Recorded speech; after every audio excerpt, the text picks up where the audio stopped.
concurrents également de nous avoir rejoints en remerciement. Allez Antoine, allez, c'est bien. Oh la vache, l'Oudéac, ça dépote. Allez Alonso, allez, vas-y.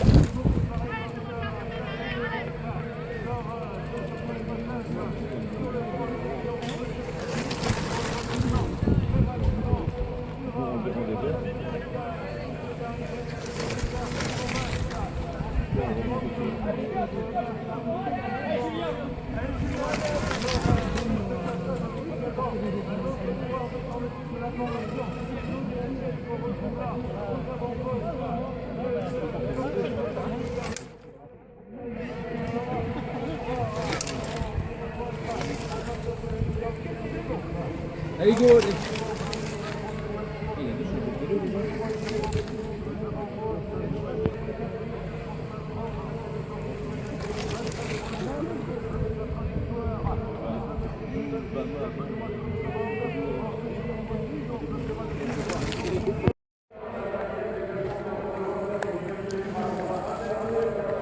Allez Antoine, c'est bien, c'est bien.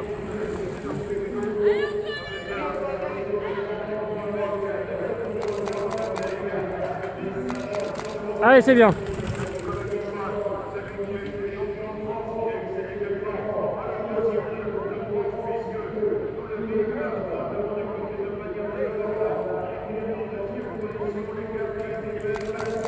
Allez, Minzo.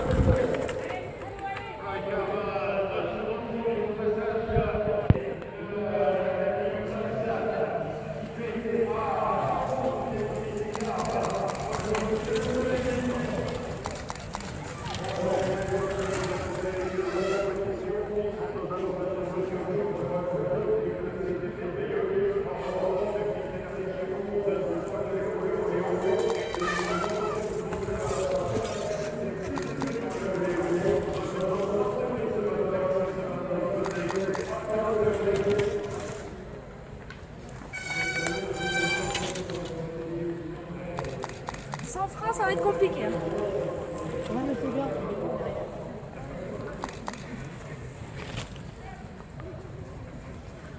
Allez, Gurval. L'ensemble des oppositions, toujours Nicolas Guillemin, Alberto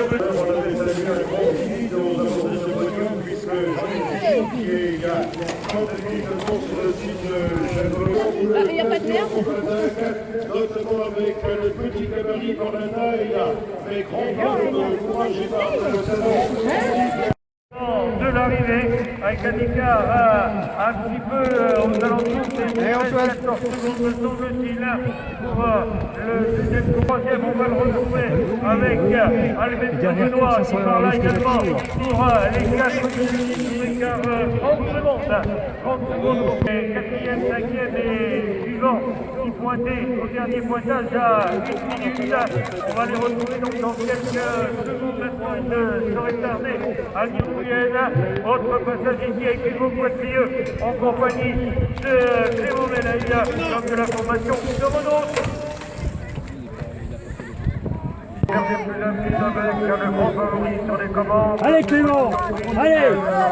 Donc Antoine, Benoît du Vélo Club du Pays de Louviac.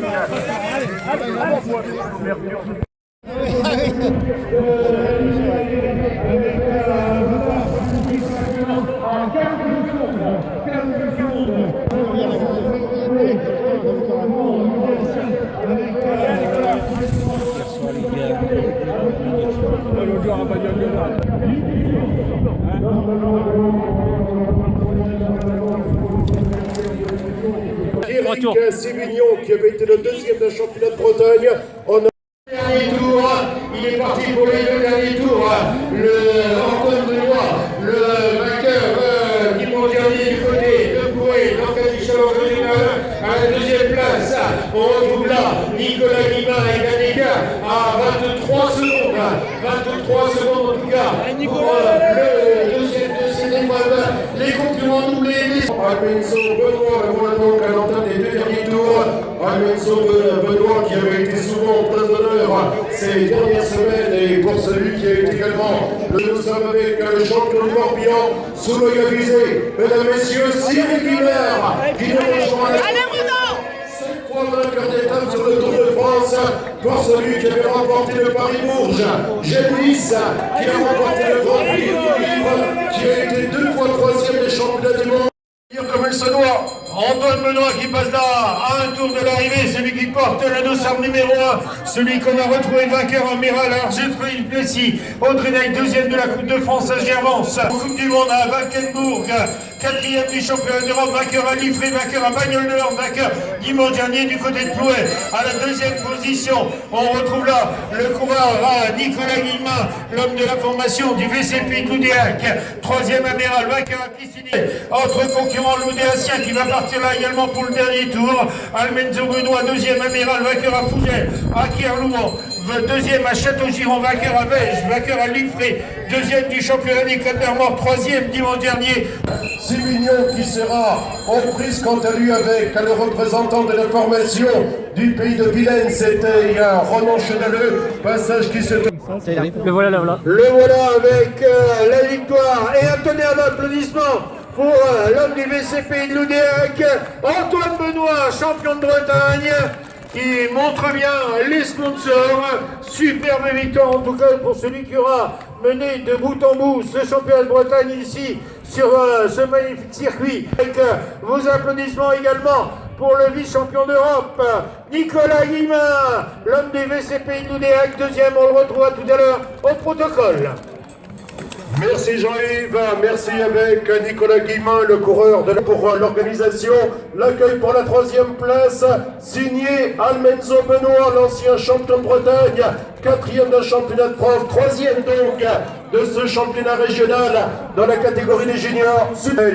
Le Tour de l'Eslava Côte de Légende, ce sera le premier week-end du mois d'avril.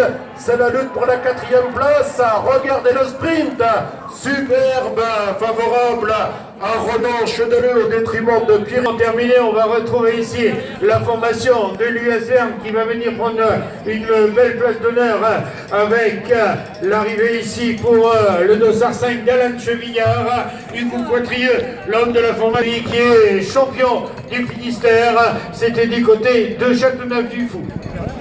Une belle place d'honneur également, je crois qu'il mérite également vos applaudissements pour le Séquivin. Et on retrouve là Clément Fouillenne qui vient d'en terminer avec ce championnat de Bretagne. Arrivée pour l'ensemble des coureurs et notamment donc l'arrivée qui se dessine, c'était Julien Lefresne, l'ancien vainqueur de la ronde finistérienne dans la catégorie des cadets. Ils sont célibataires le dimanche quand ils viennent dans le pays de Château-le-Bras. Merci à vous. Merci de les saluer une nouvelle fois, s'il vous plaît. Merci avec un tonnerre d'applaudissements pour les trois premiers, s'il vous plaît. L'an passé, deuxième à Kerlouan. Cette année, ça a été le numéro de soliste. T'es parti d'entrée de jeu sur les avant-postes. Ouais, je suis parti d'entrée de jeu dès le départ. C'était pas trop prévu, mais après, une fois que j'ai vu, j'étais là. Je me suis dit, j'y vais, on va bien voir si ça va aller jusqu'au bout. Ça l'a été alors justement deuxième vainqueur en Coupe de France. Tu vois le raccourci, le championnat de France dans quelques semaines. Il y aura la pression dans l'air du côté de Narvili. Ouais, faut pas trop se mettre la pression, on va prendre les courses comme elles viennent. Après, il y a plusieurs objectifs qui vont venir et il va falloir les aborder comme ils vont venir. Avant cela, le circuit de Château-le-Bras, tu l'as trouvé comment en règle générale? Si, c'est un très beau tracé, une très belle organisation. Sans tous les bénévoles, on n'aurait pas de cyclocross et franchement, c'est impossible et on les remercie tous. Merci, bonne continuation, on va le remercier à notre manière. Vos applaudissements donc Antoine Benoît. Je vais faire une entorse au protocole parce qu'on a quelques minutes devant nous. Nicolas Guillemin, le vice-champion d'Europe, deuxième aujourd'hui. Est-ce qu'il y a de la déception réelle dans l'air? Aujourd'hui, c'était un jour sans, donc c'est pas grave, on verra pour la suite de la saison. Tu es un habitué, tu es toujours ponctuel pour les championnats, notamment sur le plan national. Est-ce que ça pourrait être le cas, notamment pour le prochain championnat de France à la Narvili? Oui, c'est sûr que là, c'est la course que j'ai préparée, c'est le gros objectif de la saison. Merci, bonne continuation. Merci de l'applaudir. À nos côtés également, le 3 avec le sourire. Est-ce que tu as le sourire en terminant 3e aujourd'hui? Oui, je peux le sourire, mais un peu déçu. J'ai loupé un peu mon départ, j'ai fait une petite faute. Donc voilà, j'ai perdu contact avec eux. Bon, c'est comme ça, c'est le box. Alors, ancien 4e d'un championnat de France, tes ambitions pour la Narvili, est-ce que tu pourrais viser un top 5, un top 10? Est-ce que c'est possible? Ouais, c'est possible. Déjà, je vais viser ça. On verra le jour même. C'est la formule là. Merci à toi, Almenzo.